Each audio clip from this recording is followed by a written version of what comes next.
The silence in the grand rotunda was not merely the absence of sound. It was a physical weight, a crushing atmospheric pressure that descended from the vaulted crystalline ceiling and pressed against the chitinous carapaces of the High Synod.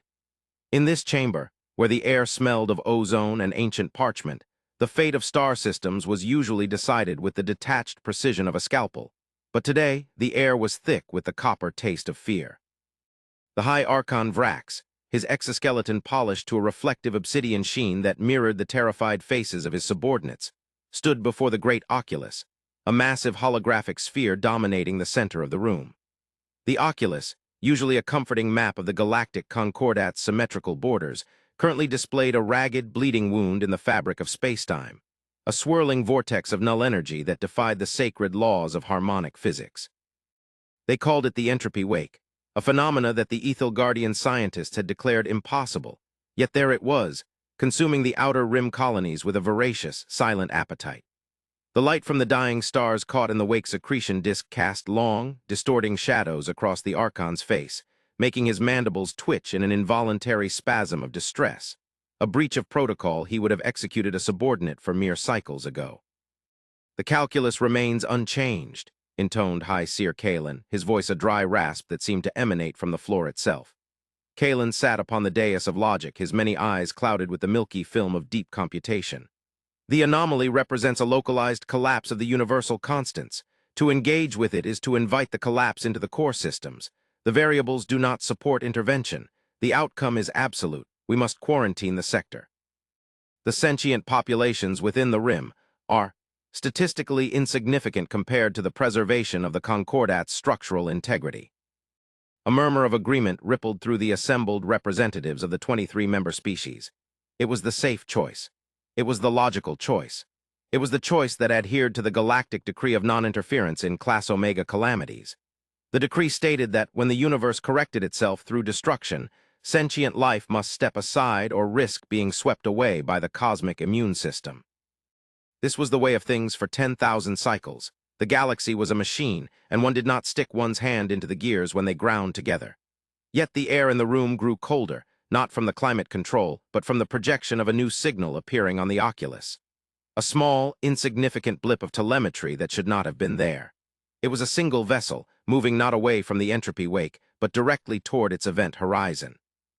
It moved with a jagged, inefficient trajectory, ignoring the gravitational slipstreams, burning chemical and fusion fuel in a crude display of brute force that made the Ethelgardian engineers wince. "Identify," Vrax commanded, though deep in his primary hearts, he already knew the answer. Only one species possessed the audacity to fly a ship that looked like a welded block of skyscraper detritus into the mouth of a god. "It is the Terran vessel Indefatigable," the sensor officer reported, their voice trembling with a mixture of disdain and confusion. "They are hailing us, High Archon. They are demanding access to the restricted telemetry of the wake. They claim they intend to stitch the wound." Laughter, dry and clicking, fluttered through the chamber. The idea was absurd.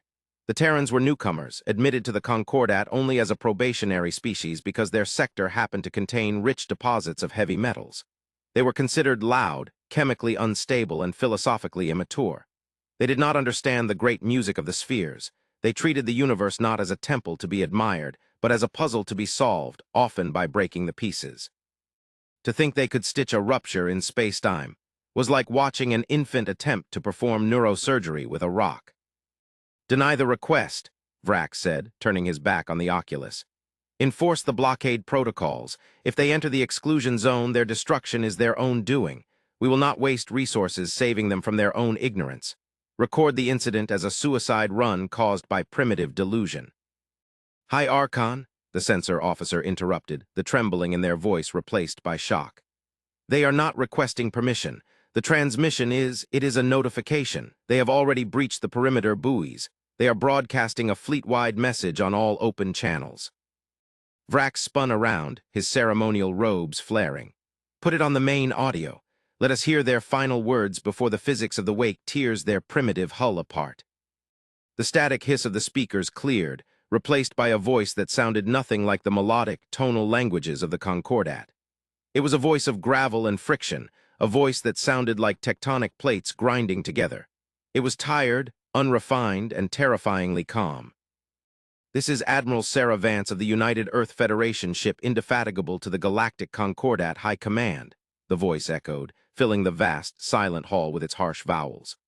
We are detecting that you are preparing to initiate a quarantine lock on the rim sectors. We are also detecting 3 billion life signs in the target zone. Your math says they are dead. Our math says they are still breathing. We are initiating Protocol Zero Breaker.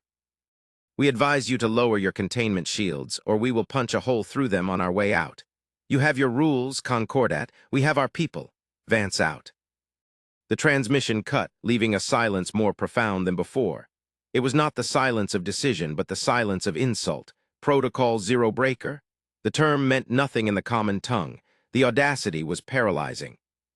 They cannot survive, Kalen whispered, his logic processing the data at speeds no organic mind should endure. The sheer forces at the edge of the wake are exceeding 12,000 gravities. Their shielding is based on polarized magnetic fields, archaic tech. They will be crushed in microcycles. But on the Oculus, the jagged blue dot did not wink out. It accelerated. The atmosphere in the grand rotunda shifted from disdain to a morbid fascination. The diplomats, the generals, the scholars, they all leaned forward, their compound eyes and sensors fixed on the suicidal charge of the humans. They watched as the Terran ship, a monstrosity of gray steel and exposed piping, slammed into the outer turbulence of the anomaly. The Concordat ships were sleek, teardrop-shaped, designed to flow with the currents of space. The Indefatigable was a brick. It did not flow, it pushed. The sensor readings spiked, showing energy outputs from the human ship that bordered on critical reactor failure. They were overcharging their engines to levels that should have vaporized the vessel, dumping raw plasma into the void to create a buffer against the crushing gravity. They are modulating their shield frequency manually, the sensor officer gasped, their fingers flying across the holographic interface. They are matching the resonance of the entropy field. That is impossible. The field shifts every nanosecond. No algorithm can predict it. They are not using an algorithm, Vrax realized, a cold chill settling over his thorax. They are guessing.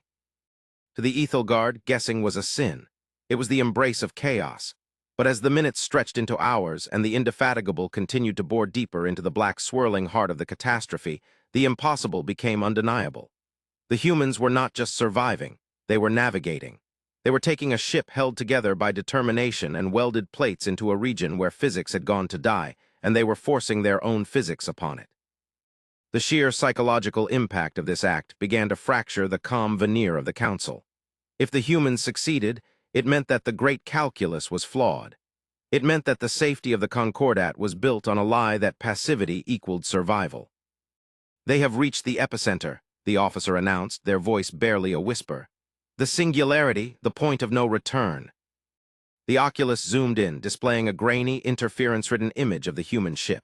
It was sparking, pieces of its hull plating peeling away like dead skin, revealing the skeletal structure beneath.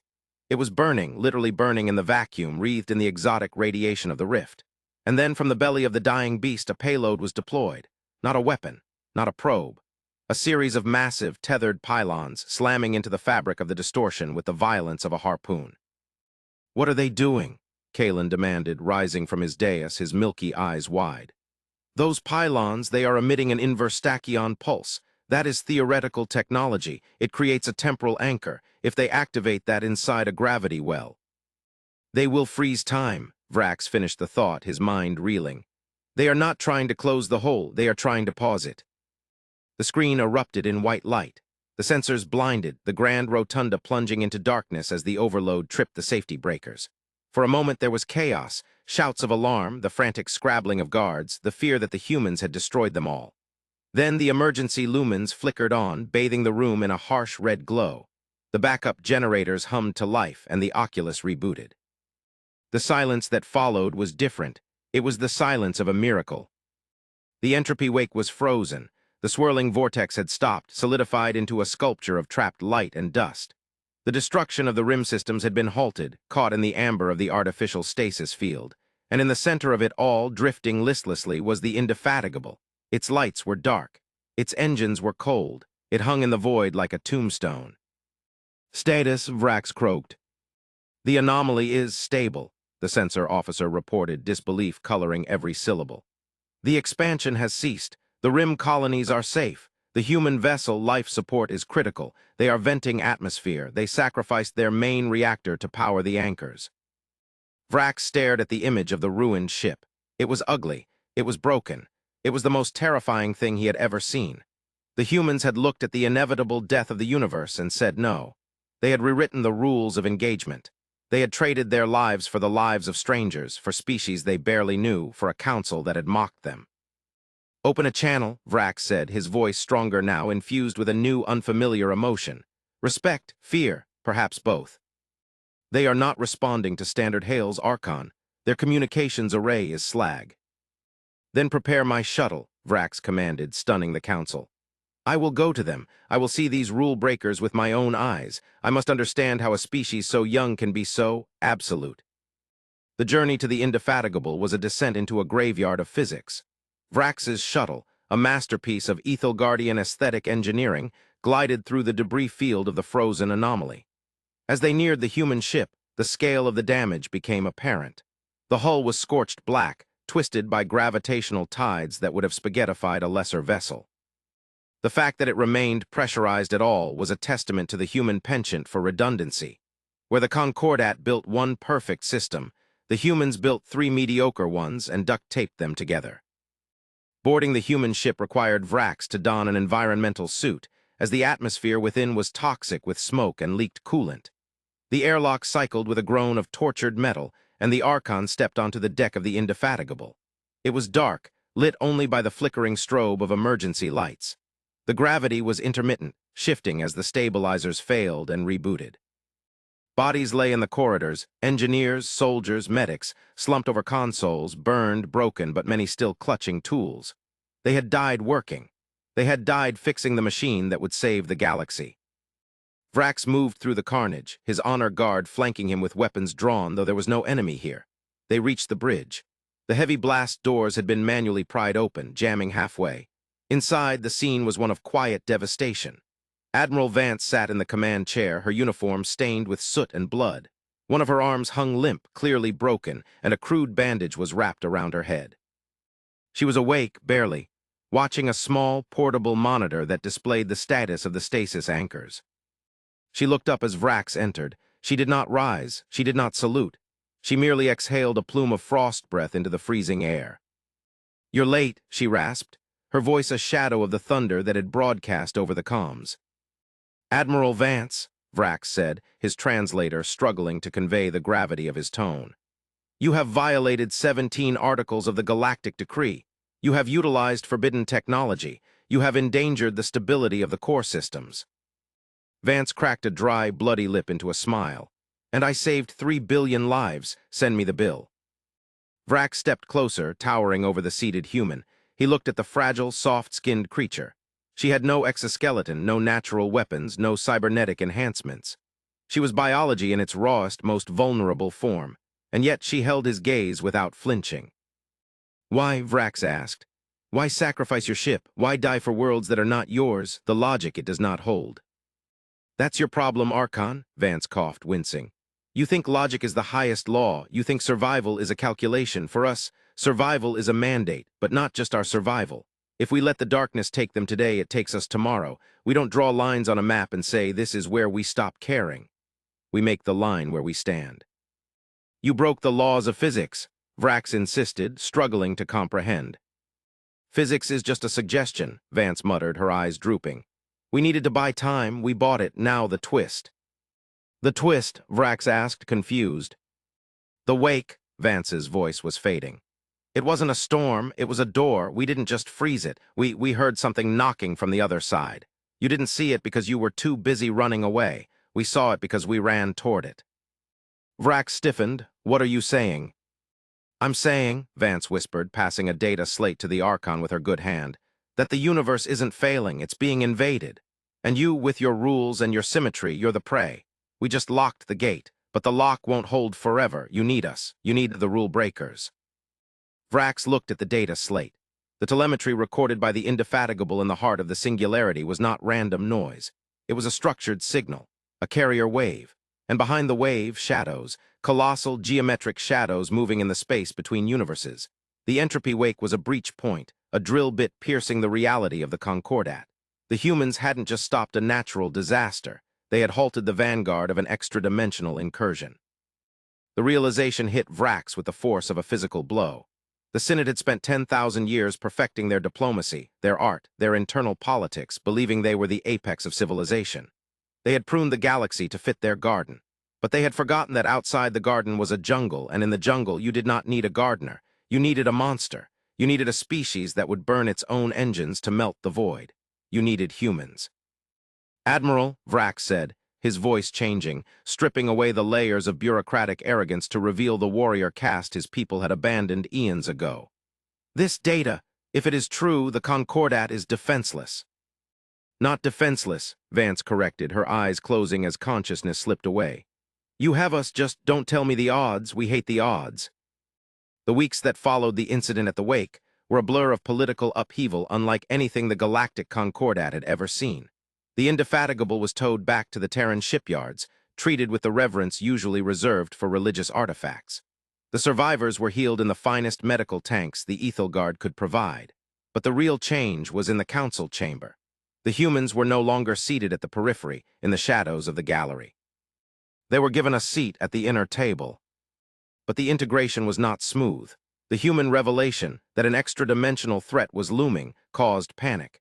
The Ethelgardian society was built on stability, and the idea of an outside context problem shattered their worldview. They turned to the humans not just for protection, but for answers. And the answers they got were terrifying. The humans did not offer comforting lies. They offered logistics. They offered mobilization plans. They turned the beautiful, artistic economy of the Concordat into a war machine. Factories that once made kinetic sculptures were retooled to produce mass-driver rounds. Universities that studied theoretical metaphysics began teaching combat engineering. The humans were loud, abrasive, and demanding.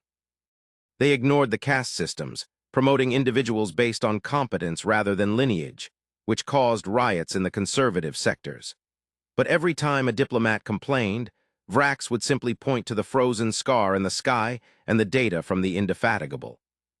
It was 6 months later when the lock broke. It didn't shatter, it dissolved. The stasis anchors, burned out and exhausted, finally gave way to the pressure from the other side. The Grand Rotunda was once again filled with the elite, but this time Admiral Vance stood next to High Archon Vrax. Her arm was cybernetic now, a gleaming chrome replacement for the flesh she had lost, a visual symbol of the union between human grit and alien technology. "They are coming," Vance said, watching the Oculus. The wake began to swirl again, but this time it was not chaotic. It was rhythmic. Shapes began to emerge, black, angular ships that absorbed light, geometries that hurt the eyes to look at. They poured out of the rift like oil, silent and endless. "The fleet is in position?" Vance asked. "The Concordat Armada awaits your command," Vrax replied. It was a sentence that would have been heresy a year ago, a High Archon deferring to a Terran. But Vrax had seen the simulation. He knew that the Ethelgardian tactic of formation fire and elegant maneuvering would result in 100% casualties. The enemy did not care about elegance. "Good," Vance said. "Remember the plan, no formations, no honor duels. We fight dirty, we fight close. We make them regret coming to our house."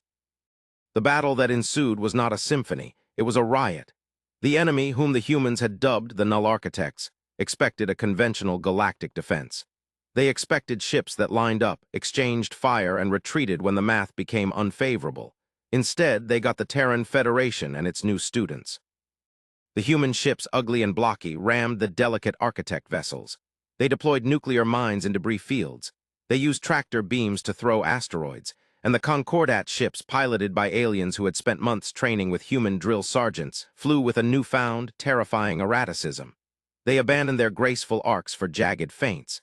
They overloaded their emitters. They broke the rules. In the center of the chaos, the Indefatigable II, a newly christened dreadnought built with Ethelgardian materials and human design, led the charge. Vance stood on the bridge, the holographic display swirling around her. "Target the flagship," she ordered. "The big one in the back, the one controlling the drone swarm." "That vessel is shielded by a quantum displacement field," a Vulcan-like tactical officer from the Rigelian delegation pointed out. "Conventional weapons will phase through it." "Who said we're using conventional weapons?" Vance grinned. Deploy the FTL harpoons. FTL harpoons? Vrax asked from the comms link.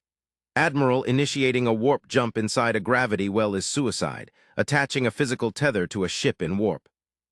Is going to rip them out of phase space and drag them into real space where we can hit them, Vance finished. Fire. The massive projectiles launched from the dreadnought's prow.